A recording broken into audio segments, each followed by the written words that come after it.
Now we are going to create another function to get this next token ID. Let's create this function next. Since this is a private variable, therefore we are going to make a setter. It will give us the token ID, next token ID, and this will be an external function, external view returns. It will return UN256. Okay, what this view means, actually this view means we are going to read from state. This is what we are going to read. Let me just return. If we want to modify anything, for example, we are modifying this s underscore next token ID.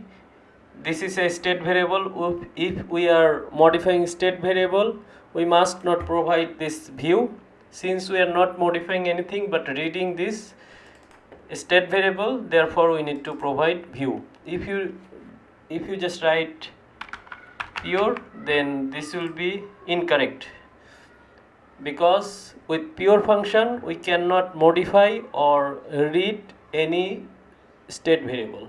Okay, I have added these comments. Now we are going to create next function token URI UN256. Using this function we are going to put token ID, then we will get the metadata URL. Okay, so just write token URI UN256. This will be token ID. This is actually, this function will be public. This is also a view function, and it is a function of Open Zeppelin ERC721. Therefore we need to override this function, override, and we need to return something. We are going to return string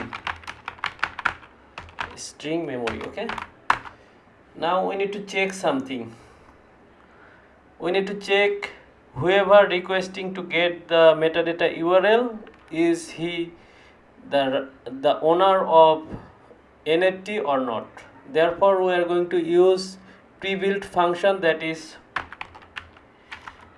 owner of. Here we need to pass token ID. Let me comment so you will understand better.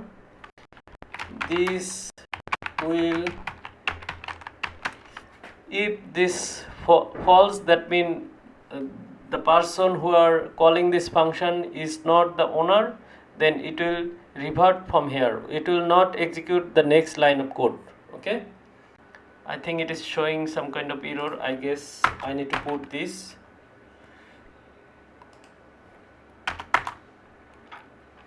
Now we need to return the URL. Return s underscore token metadata URLs, token ID. Save it. Now once again compile, API compile.